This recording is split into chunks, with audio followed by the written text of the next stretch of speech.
네, 여러분 안녕하세요. 부영부재TV의 형 김창경 동생 전승배입니다. 얼마 전 11월 5일 날에 큰 일이 있었죠. 미국 대선이 있었는데 트럼프 전 대통령이 재당선이 됐습니다. 많은 변화가 생길 것 같기도 하고 빌딩 시장이 이제 자산 시장이 있다 보니까 고객분들이 우려가 되게 많으시더라고요. 그래서 좀 오늘 그 부분에 대해서 영상을 촬영 한번 해보려고 합니다. 트럼프 대통령이 당선된 지 한 일주일 정도 됐죠. 25년 1월 20일에 취임이 돼서 그때부터 이제 대통령 업무를 보는 건데 여러 가지 항목들이 있을 것 같아요. 변화의 항목들이. 지금 사실 아직 시작도 아니기 때문에 무언가를 오픈했다, 상황이 이렇다라고 말하기가 어려운데 전반적인 그 예상을 하는 그런 게 있잖아요. 그리고 트럼프가 했던 말들도 있고, 그래서 했던 말이 보호무역 정책을 하겠다라고 하고 있죠. 보호무역을 하면 관세가 오를 거다라고 보고 있는 거고, 또 관세가 오르면 또 물가가 오를 거다. 물가가 오르면 인플레이션이 오면 금리를 다시 올릴 수밖에 없다라고 하는 거죠. 그러면 다시 부동산 시장이 안 좋아지는 거 아니냐라는 이야기가 나오고 있어요. 근데 아까도 말씀드렸다시피 아직 시작도 안 했죠. 그래서 이런 얘기가 나오고 있는 이유가 뭐냐? 불확실하기 때문이에요. 그렇죠. 정책적으로나 경제적으로나 너무 불확실한 상황이긴 합니다. 그래서 비트코인이나 주식 쪽으로 많이 변동을 치고 있잖아요. 비트코인은 엄청 오르고 있고 미국장도 좀 잘 올라가고 있는 상황인데 한국장이 엄청 안 좋아요. 이사님 방금 말씀하실 때 살짝 소름이 돋았어요. 왜요? 왜냐면은 제가 정말 최근에 불과 한 사례는 이틀 전에 겪었고 또 한 사례는 저번 주 금요일 날 겪었거든요. 일단 이제 첫 번째 사례 같은 경우에는 비트코인에 관련된 건데 저번 주 금요일 날에 저희가 이제 반포 대로변에 있는 건물을 150억에 계약을 하려고 했습니다. 계약 자리까지도 잡았고 매도와 매수의 모든 의견이 다 합치가 된 상황이었었거든요. 근데 매수자분이 이제 자산 중에 가장 많은 게 비트코인이었어요. 비트코인. 네, 비트코인이 원래 이분이 매입하셨던 금액이 한 7천만 원대였다고 하시더라고요. 근데 11월 14일 날짜 기준으로 보니까 지금 1억 3천까지 올랐더라고요. 그러니까 이제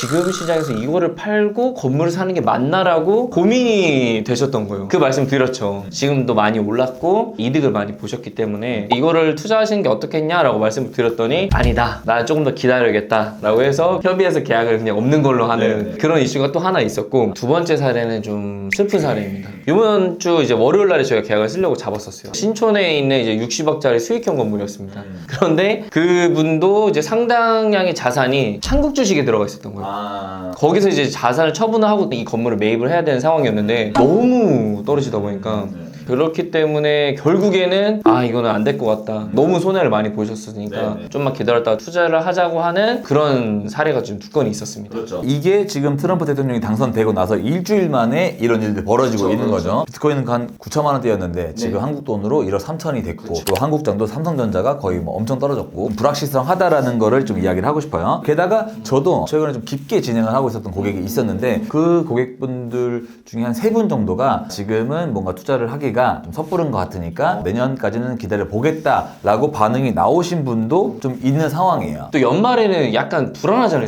금리적인 부분도 좀 불안하고 은행에서 대출도 좀 제한적이다 보니까 심리가 좀 더 위축되는데 하필 또 미국 대선이 이제 걸려 있다 보니까 더 위축이 된 것 같아요. 그래서 지금 이제 불확실성에 대한 그런 심리 위축이 첫 번째였다면, 두 번째는 이제 환율이 또 중요하지 않을까라고 생각을 합니다. 지금 기준으로 환율이 1,400원이 넘어갔죠. 환율이 이제 올라간다는 건 우리나라한테는 정말 좀 적신호거든요. 그 중에서도 좀 가장 영향을 받는 게 제 생각에 원자재일 것 같아요. 원자재 가격이 올라간다고 하면은 빌딩 시장에서 제일 안 좋은 건 건축 시장이죠. 지금도 연면적 평당 한 1,200, 1,300만 원 정도가 나오는데 300평 정도 지은다고 하면 거의 30억이 넘어가요. 그리고 뭐 감리 비용 이런 것들도 있는데 더 올라간다라고 하면은 내년에 이제 건물을 짓기가 상당히 힘들어지는 거죠. 아까 했던 첫 번째 이야기는 이제 관세가 오르면 인플레이션이 오고 금리가 상승한다라는 건 아직 뚜껑을 안 까봤는데 예측을 하는 거잖아요. 근데 지금 환율이 올랐다 보니까 환율이 오르면 원자재 가격이 오를 수밖에 없는 거예요. 이거는 이제 있을 수밖에 없는, 앞으로 다가올 수밖에 없는 그런 현상인 건데, 건축비가 오르면 투자를 하려고 하는 사람들도 줄어들기도 하죠. 신축을 할 사람이 없다거나 이런 부동산 경기가 자본이 투입이 되지 않으면 전반적으로 시장이 힘이 떨어질 거라고 보고 있는 거죠. 하지만 좀 여기서 저는 뭘 봤냐라고 했을 때, 신축을 하려고 하는 수요나 매수할 수요가 없다라고 하면 금액적으로 좀 안정이 되지 않을까 생각을 해서 내년에 좀 더 급매물이 나올 수 있는 확률도 저는 보고 있습니다. 그리고 좀 이런 상황들이 국제적으로 경제 불확실성이 증가되고 또 환율이 오르고 한다라는 거는 부동산뿐만 아니라 전체적인 투자가 위축될 수 있는 거잖아요. 그러면 또 안 좋은 영향이 끼칠 수 있는 게 임대시장. 그렇죠. 다들 예상하는 게 무역이나 이제 경제성장 둔화된다는 내용도 되게 컸었고, 외국인 투자가 들어오는 것도 이제 감소된다라고 얘기를 하는 거고, 글로벌 경제가 이제 좀 불확실성하다라는 게 가장 크게 좀 많이 보는 내용들 중에 하나거든요. 빌딩 시장이랑 좀 연관을 지어보면은 임대 시장 말고는 없어요. 지금 임대 시장이 사실 정말 안 좋거든요. 지금도 뭐 강남 건물들 보면 공실이 엄청 많거든요. 이것 이것보다도 더 안 좋아진다라는 거는 투자하기가 상당히 좀 꺼려지지 않을까라는 그렇죠. 생각이 좀 듭니다. 임대 시장이 안 좋으면 안 좋을수록 상업용 부동산은 들어가기가 쉽지가 않은 거죠. 전체적인 투자가 위축이 된다는 거는 예전에 좀 비교를 해볼게요. 임대 시장이 제일 좋았을 때가 어떤 때였냐면 VC들의 투자가 활발했을 때,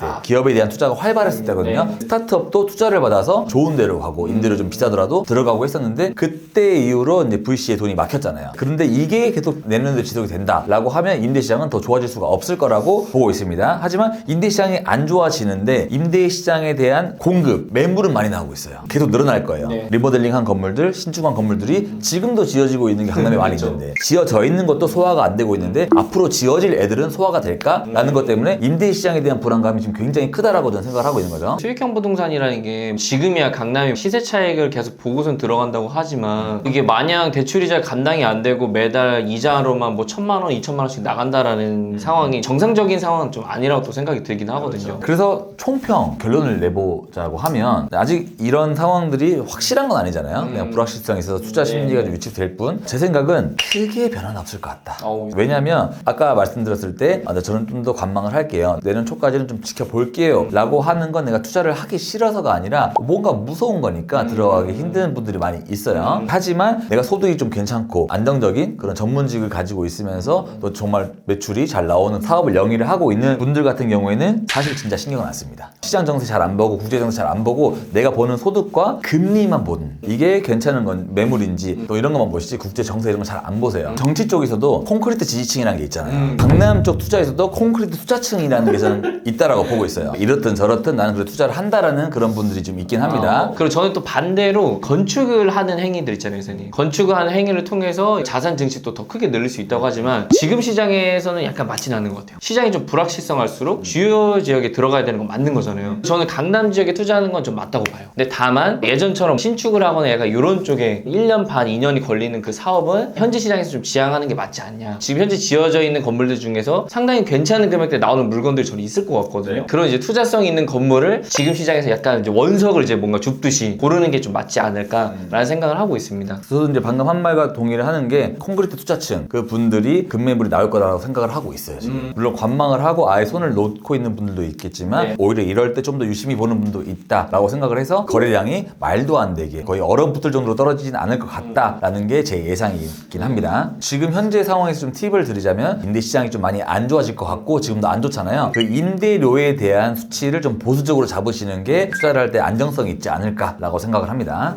네, 그래서 저희가 보는 이제 트럼프 대통령 당선 이후에 이제 빌딩 시장에 대해서는 저희가 의견을 말씀을 드렸고요. 또 여러분들도 다르게 생각할 수도 있거든요. 네, 그런 내용이 있으면 편하게 댓글 남겨주시면 같이 의견을 좀 공유를 해가면서 하면 좀 흥미가 있을 것 같긴 합니다. 네, 그럼 뭐 저희 오늘 영상에서 마무리하도록 하고요. 저희 다음에 더 좋은 영상으로 찾아뵙도록 하겠습니다. 그럼 안녕.